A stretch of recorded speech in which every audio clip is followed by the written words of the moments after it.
مدینہ منورہ میں ایک مسجد ہے جس کا نام مسجد سجدہ ہے۔ اس مسجد کی اتنی خوبصورت ہسٹری ہے، اگر آج تک آپ نے نہیں سنا ہے تو یہ ویڈیو آپ لاسٹ تک ضرور دیکھیے۔ ایک دن ہمارے نبی کریم صلی اللہ علیہ وسلم وہاں سے تشریف لے رہے تھے تو اچانک ایک جگہ ہمارے نبی رک گئے۔ جیسے ہی حضور اقدس صلی اللہ علیہ وسلم رک گئے، صحابہ رضی اللہ عنہ کو معلوم ہوتا تھا کہ جب بھی اچانک ہمارے نبی کسی بھی جگہ رک جاتے تھے تو اس کا کیا مطلب ہوتا تھا۔ اس کا مطلب یہ ہوتا تھا کہ حضور اقدس صلی اللہ علیہ وسلم کے اوپر وحی نازل ہوتی تھی۔ جب بھی کبھی حضور اقدس صلی اللہ علیہ وسلم کے اوپر وحی نازل ہوتی تھی تو سارے صحابہ خاموش ہوتی تھی، اور وہی کے ٹائم حضور اقدس صلی اللہ علیہ وسلم پسینہ پسینہ ہو جاتے تھے۔ حضرت عائشہ رضی اللہ تعالی عنہ فرماتی ہیں کہ جب بھی حضور اقدس صلی اللہ علیہ وسلم کے اوپر سردی کے دنوں میں وحی نازل ہوتی تھی تو حضور اقدس صلی اللہ علیہ وسلم پوری طرح سے پسینہ ہوتے تھے۔ جیسے ہی وحی ختم ہوئی تو حضور اقدس صلی اللہ علیہ وسلم نے صحابہ سے کوئی بات نہیں کی، بلکہ سیدھا 2 رکعت نماز پڑھانی شروع کر دی۔ جہاں پر حضور اقدس صلی اللہ علیہ وسلم نے یہ 2 رکعت نماز شروع کر دی، اس جگہ کوئی مسجد نہیں تھی، بلکہ وہ ایک باغ تھا۔ لیکن اس ٹائم نماز کا کوئی ٹائم بھی نہیں تھا۔ جیسے ہی حضور اقدس صلی اللہ علیہ وسلم نے سجدے میں چلے گئے تو حضور اقدس صلی اللہ علیہ وسلم نے اتنا سجدہ طویل کر دیا۔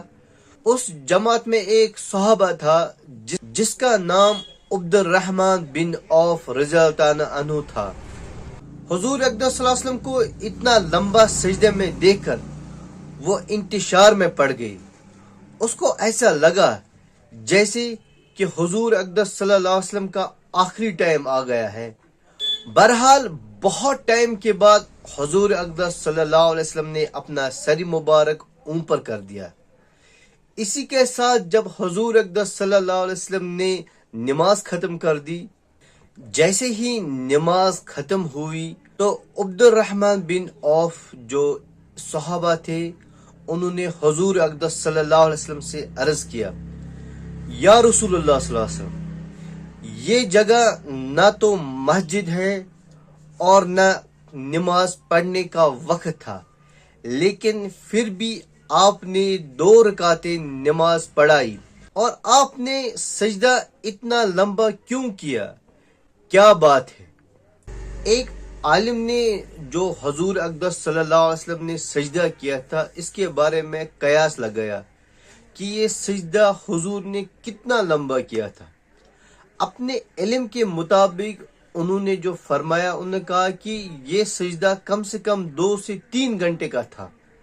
اتنا لمبا سجدہ آپ مان کے سمجھ لیجئے حضور اقدس صلی اللہ علیہ وسلم نے اس ٹائم وہاں پر کیا تھا، یعنی کہ 2 سے 3 گھنٹے کا سجدہ ایک کیا تھا حضور اقدس صلی اللہ علیہ وسلم نے۔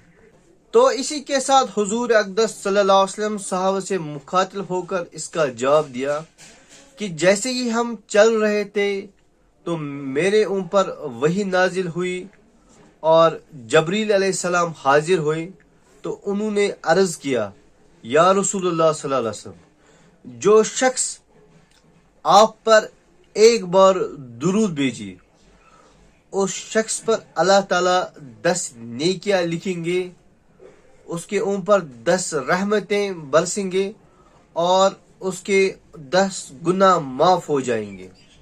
حضور اقدس صلی اللہ علیہ وسلم کو اتنی خوشی ہوئی کہ میرے امتی کو مجھ پر ایک درود پڑھنے سے اتنا ثواب ملتا ہے، تو اسی لیے میں خوش ہوا۔ میں نے اسی خوشی کے لیے اللہ تعالیٰ کے سامنے 2 رکعت نماز پڑھی، اور پھر صحابہ کے دور میں اس جگہ پر ایک مسجد تعمیر کی گئی جس کا نام مسجد سجدہ رکھا گیا، کیونکہ میرے آقا نبی کریم صلی اللہ علیہ وسلم نے وہاں پر سجدہ کیا۔